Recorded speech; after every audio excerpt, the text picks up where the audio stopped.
Stay tuned to Cardinal Television. Commotion is up next.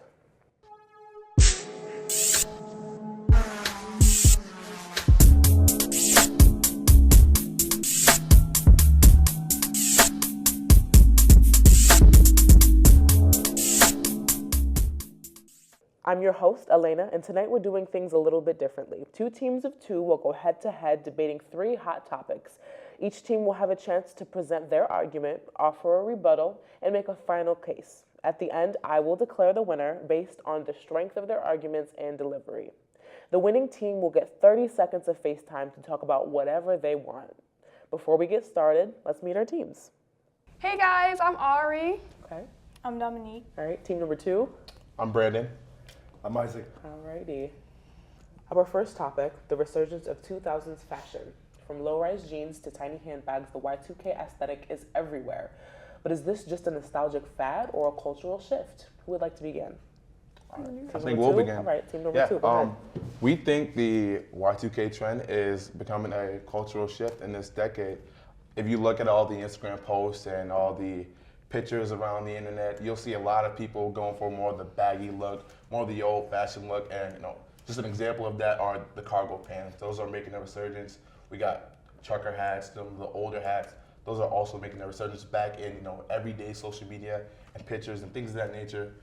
You want anything else? Yeah, and like two more is like logo mania. When you see the big prints on T-shirts, you're walking around, maybe like graphic tees, you see a very an explosive amount of just pictures and just that look. And then just chunky shoes, like maybe Doc Martens or like just any shoes that those big stilt shoes, everybody's wearing them. They're trying to match them up with cargos, trucker hats. It's that kind of aesthetic that's coming in the 21st century. And although Y2K is its own style, it's been implemented in so many things today that it's just it's gonna stay relevant for as long as we know. Yeah, and I think a big reason why people are going back to the old Y2K trend is because nowadays you see everyone dressing the same. So I think people are going back, looking at some of the aesthetics and trying to get more of their own kind of thing instead of doing what everyone else does. Okay. All right, team one, what's your rebuttal? So I feel like Y2K isn't gonna stick around. I feel like there's kind of this mom mentality that people are just trying to follow because it's popular right now, it's a trend. And even when we do see people wear Y2K, it's not done appropriately or it's not done in terms of Y2K. It's just generalizations of what they think is Y2K, but it's not really Y2K. Just because you're wearing low-rise jeans or you're wearing a little tight little shirt don't mean you Y2K.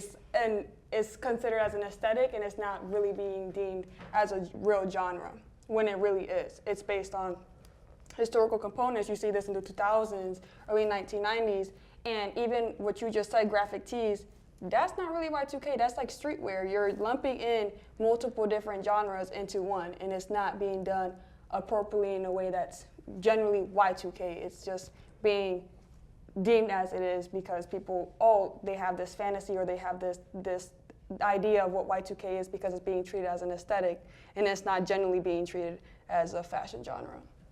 And did you want to add anything, Dom? I think you hit it. Okay, alrighty. Is there any more? I have a follow-up question on this topic. Is there any other comments we want to make?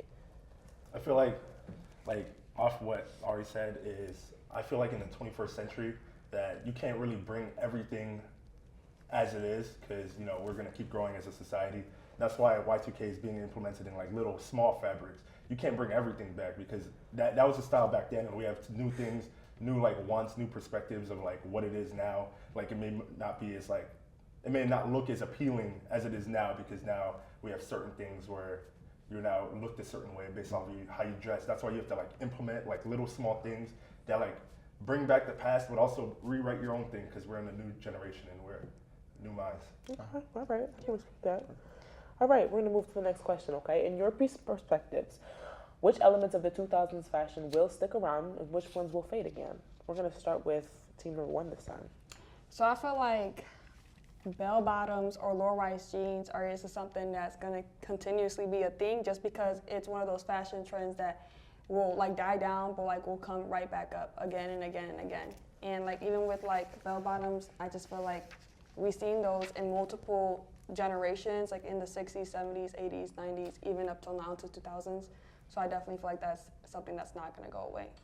Okay, Dominique? As well as grunge fashion, I think definitely layers, a regular white long tee with a t-shirt over it, some baggy jeans. A lot of Converse resurfaced throughout the 2000s coming back here, so I feel like a bunch of grunge fashion is definitely going to resurface. Yeah, absolutely. Good point. All right, team 2, what do we got? For me, at least fading. I know they touched on like what they think is gonna like come up. I think like something that hasn't come from Y2K that we've seen is like shiny things and like bedazzling everything. I feel like those things are gonna like stay in the past, not because like they're bad, but I feel like that's just not the look anymore. It's not. It's like kind of like tacky at this point to like bedazzle everything. So, to each their own, but that's just something I have. Okay, all right. I kind of agree with the same thing we said. Yeah. That's the one thing we kind of walked in with, just to bedazzle things. Okay, gotcha. All right. Interesting perspectives, you guys. Doing great. Now let's talk about a name that never stays out of the headlines. Kanye West. Love him or hate him, he's one of the most controversial figures in music and pop culture today. Recently, Kanye has been making waves again. Some say he's a visionary, others argue he's gone too far. Where do you guys stand on his latest controversy of Nazi taunts, sexual assault claims, and musical disputes? We're going to start with team number 2 this time, okay? So I think we're gonna take the side of a visionary because it's kind of hard to put a name on Kanye because he's such a polarizing like person in society today. He can be one way on the internet, but when he's in person, he's a whole nother person. Not that I know, but that's just the look he's giving right now. Although his music is very like out there, he's revolutionized music on a whole nother level, and it's different that some may, to each their own, they may put in front the controversies rather than just leaving the music and the controversies on two different sides. So, Yeah. Just to build off what you were saying, he did, like you said, Kanye has revolutionized music. So I think in that sense, we can not really separate the artist from his actions, but you have to look at it from that perspective. Everything that he's done for the music industry and the production of new music being created, he's done a lot for it in that sense. And his topics, like the things he is controversial about, I truly believe it's a publicity stunt just to, amp up his music sales so people can look at it from that perspective. He can get the attention, and then once he gets that attention, he can make more money off of it. I don't think Kanye is truly an evil or a person that says those things, but I think it's more media focused and more of the sense of he wants to make more money. So you said that he's revolutionized music. How? Okay, that's the one thing. Second of all, I feel like you cannot separate the person or the artist from their music because at the end of the day, you are indirectly still supporting them, whether you agree or disagree with whatever they are promoting. And at the end of the day, as an artist, you still have a moral obligation to be, you're still an influencer. People are, whether he's acting this way or not because of a publicity stunt, it doesn't necessarily matter because at the end of the day, people are going to watch him and they're going to look up to him and they're going to deadass think that he's being for real. Like, they're going to see that and they're going to be like, oh, Kanye doing it, then I could do it too. And then on top of that, when you are supporting an artist, you are indirectly and directly promoting whatever it is he's doing. At the end of the day, as consumers, we have a moral obligation to be mindful of the ethics behind whatever we are supporting. And even if though we don't agree with whether or not he's a Nazi or whatever he's condoning, we're still condoning to that behavior because we are supporting his music and we're giving him the money, we're giving him the media, we're giving him that attention that he wants to seek. We're still, even if it's a publicity stunt, as you said, it's sad because it's working because we're still directly supporting that behavior by giving him that publicity. I think the exact same thing.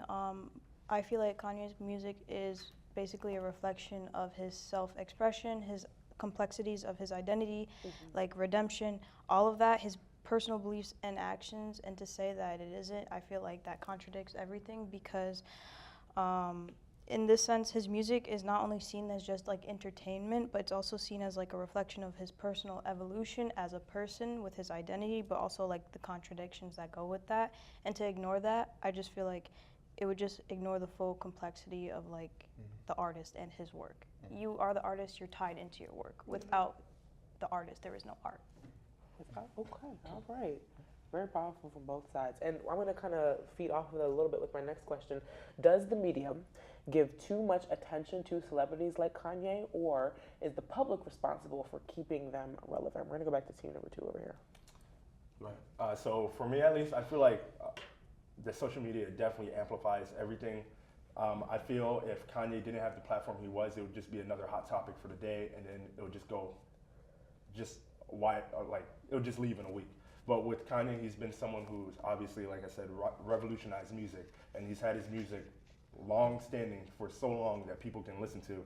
And while people can, it's hard for some people to separate the two, the music and the controversy, there is people that can, and they can listen to his music while still not liking what he does. And I feel like that's a personal choice, and I feel like pushing your narrative of saying, well, he's a bad guy and his music reflects that is kind of counterintuitive, because someone else may not feel that same way. They may like his music while also disagreeing with his behaviors, and what's stopping them from listening to the music if they don't feel that kind of way about him. So I feel like it's all, social media amplifies it because they can post their whole public image on how they feel without having their image on the screen, like Kanye, who posts what he wants while having his image on the screen, and that's why he gets so much backlash, because there's now a face to the name. Yeah, I agree. I think the media, especially social media and photographers and all that, just for example, I think it was the Emmys or the Grammys, he went with his wife, and he had a bunch of photographers, journalists, people coming over, asking him questions, taking pictures, and I think the media just building that image, that negative persona that he has, especially with all the things that he's done and said, they're just amplifying all the nonsense that he's saying, and that's what's giving people that idea. They keep putting it in the news, they keep putting it on the internet, people are going to keep looking into it. So I think the media plays a large role into how people look at Kanye. All right, Team One, what do you think? I feel like it's the people that support his behavior. I feel like a lot of people do stuff to validate their own self-interest. And even though, yes, media does play a large part in promoting or sharing that behavior, at the end of the day, people are going to find out regardless, whether it's through the TV, whether it's through social media. People have mouths and they could tell people. So even if it is being showed or broadcasted in a negative way through social media, at the end of the day, your actions speak louder than your words. And whether or not it's being portrayed in a negative light in social media, you cannot go back and say, oh, well, that's just because of the way that they wanted to paint me. That's because of the way that they're portraying me. No, you did those actions, and you have to be held accountable for your actions, whether or not it's through social media or whether or not it's through people. And people have a very large part in holding others accountable. And yeah, do you have anything to add? I feel like your supporters are a reflection of you, and I feel like, yes, it is the people, because without the people consuming the media, there wouldn't be media pushed out. Okay. So it's like a cycle. Yeah, kind of feeds off of each other. Yeah, we had a last comment over here. Yeah, just to add, I feel like also with social media and all that, I feel if right now, today, if Kanye was to apologize and change his actions, social media is always going to bite back at his past. So I feel like even if he did apologize, if he did change his ways, social media has this stigma where cancel culture is a big thing, where you have to stay canceled and you can't repent of your sins or go back to the what you were before, and you have to keep this image because there is a name to the face, like I said earlier. And it's very hard on social media because there's trolls, there's people who just do it for the love of the game. So it's kind of hard to get your image back once you have got that public image, because people want to hear what they want to hear, and if it doesn't align with how they were before, they don't want to change for that. So they're just going to stay with that same view in hopes other people will back it up, and they will. Okay. All right, you guys. Sounds good to me. For our final topic, cancel culture. Some see it as a way to hold public figures accountable, and others believe that it has gone too far. Does it silence people unfairly? What are your guys' perspective on this? We're going to start with team number one. So I feel like it doesn't silence people. Unfortunately, we are in a generation of social media, and I do think that it does hold people accountable, because at the end of the day, whether or not it's promoted on social media or through the media, that means that they're doing it behind closed doors. And I feel like to go back to Isaac's point, saying that, oh, when you make a mistake online or when you do something on social media, you're not able to repent for it. But I feel like a lot of that is fake. A lot of influencers or celebrities tend to go online and cry about stuff and apologize because of the fact that they know that their image is going to be hurt, and they know that it's going to affect their money, it's going to affect their pockets, it's going to affect the connections that they have with other people. So they have to go online and they have to apologize because they know they're going to get canceled, because it is a form of accountability. And whether or not it allows them to redeem themselves. We are all grown adults. We all know what's right and wrong. And whether or not, I understand that we do come from different backgrounds, but again, we are in an age of social media. You could simply go online and figure something out. Google something and figure out if it's right or not. As a celebrity, you agree to be put out there. You agree to, you know that your image is going to be publicized. So you have to be mindful of what you do, what you say in front of people. And if that gets caught on camera, if that gets put on social media, then at the end of the day, you have to hold yourself accountable, and other people are going to hold yourself accountable as well. That's just how I see it. I agree with that too. Another example I feel like is with people, like regular people, not just celebrities, Right. with especially high school kids going into college and saying or doing certain things and not being held accountable until they post it online. Mm-hmm. And as a high schooler, you're old enough to know what is right or wrong, just like regular adults. And they post it on social media and expect that they're not going to be held accountable, but people do actually hold them accountable. So that's just a regular example. Sounds good to me. Any comments from Group 2? Yeah, I agree with them what they were saying. Especially, you know, everyone has or does things behind closed doors.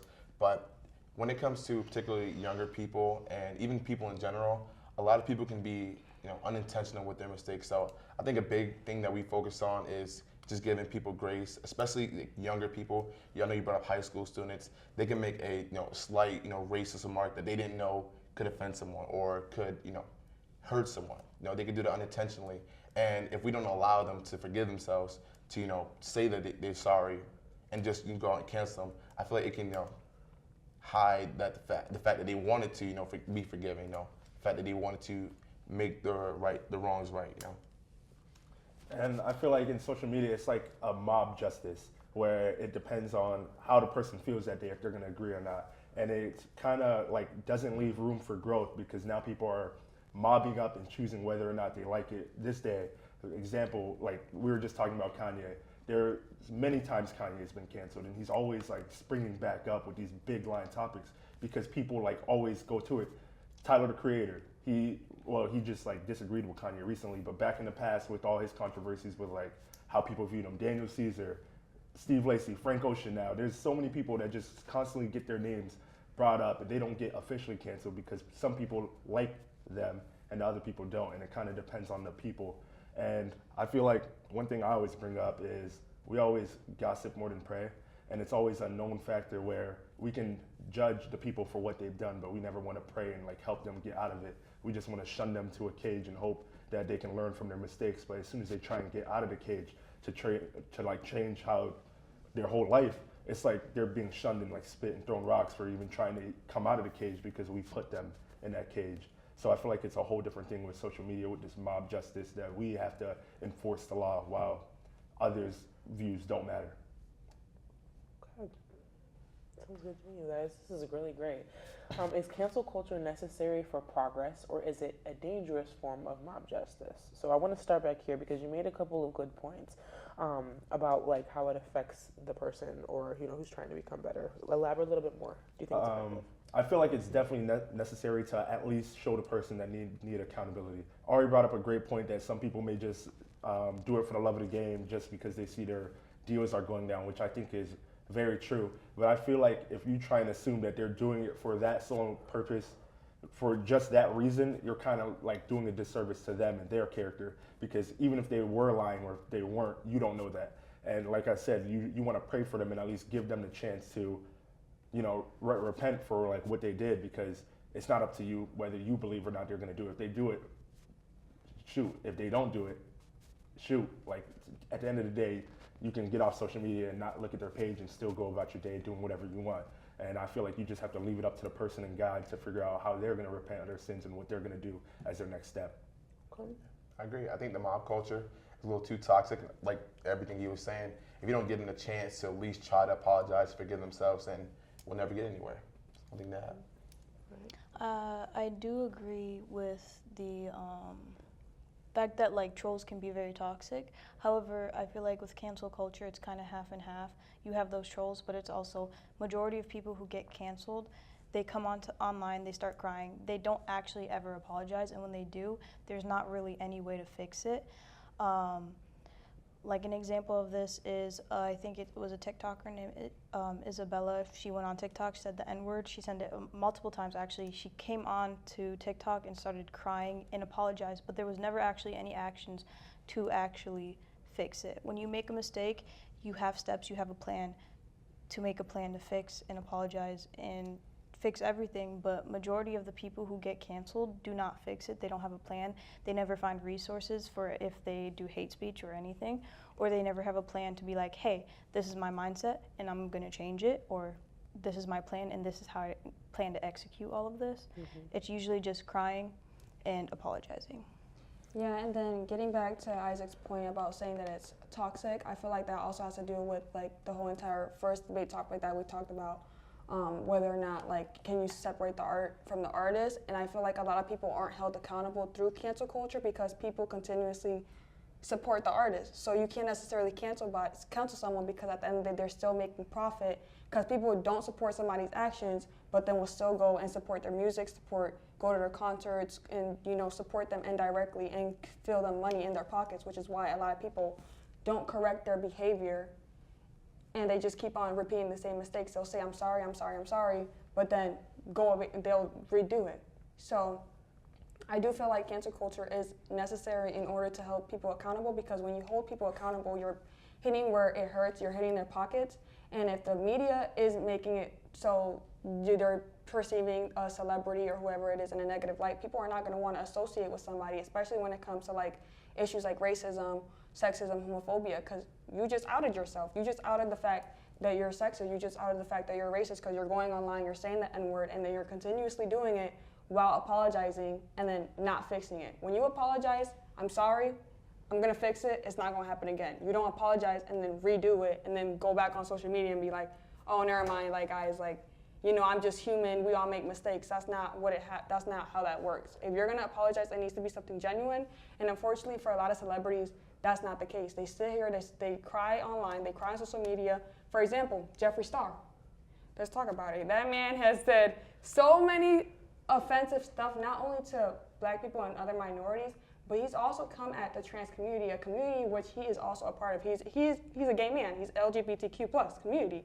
He's made several transphobic comments, and yet he's still being supported through not only his YouTube videos and social media accounts, but because he has other forms of income, such as his makeup line. So it's like, he's not being held accountable. He's going online, he's saying, I'm sorry, but he's still one of the richest YouTubers right now in 2025.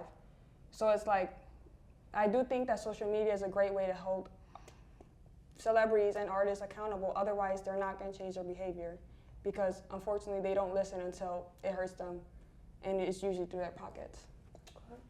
Do you mind if I just want to go back on Dom's point? I feel like she said, a lot of people go, and you even alluded to it earlier, a lot of people go on the internet and cry, and you know they won't change their actions or they won't do anything to make amends. But I feel like as a community, as just a world in general, we're not as forgiving as we should be. And I'm pretty sure Isaac is also really big on forgiveness. So if Kanye were to go and apologize for everything, I would acknowledge it. I'd forgive him. And I feel like a reason why people don't take actions, like you said, they do a lot of crying, they wouldn't do anything to show that they're improving, is because we're not as inclined, especially mob culture, to forgive others. If we see someone doing something, we'd be like, oh, they're just doing it because they want to get back in our good graces, and that may deter a lot of people from wanting to like try to change or do any action to change. So that's the only thing I wanted to touch on. Ooh, okay, you guys are running for my money. What a show, okay? 2 fiery debates, and our panelists brought their A game. After hearing every argument, I've made my decision. For the record, the etc. category, because I was judging off of evidence and clarity, but Team 2, excellent teamwork. You guys were precise with every single thing you had to say, regardless of how fast I threw the questions at you, and your rebuttals were on point. Team number 1, you were quick-witted. There was a lot of good energy and passion. Your rebuttals were great as well. But for the winner of this debate, I have to give it to team number 2. Yeah. I do. There wasn't a single question where it wasn't just a lot of commotion. So congratulations. You now have 30 seconds to say whatever is on your mind. Take it away, you two. You want to go first? Yeah. Okay. So really, just want to thank Jesus. I feel like it's one thing in Christianity where we learn our views, where forgiveness is key, regardless of who the person is. Jesus came and was perfect and still got crucified, and he died for the people that were going to face that crucifixion. So I feel like that is what kind of pushed all of our motives today. Yeah. And I just thank you for listening. Great. All thanks to God. I want to thank my partner. We definitely prepared for this, and through continuous talking, continuous learning, we brought our A game, and he was a big part of that. So I want to thank him and give all thanks to God. Alrighty. Definitely powerful, you guys. And that wraps up this episode of Commotion. Thank you to our amazing panelists and to all of you watching at home. Let us know what your thoughts are. Do you think Y2K fashion is here to stay? Should we separate the art from the artist? And where do you stand on cancel culture? Stay tuned for more hot takes, more debates, and more commotion. Until next time, I'm Elena. Take care.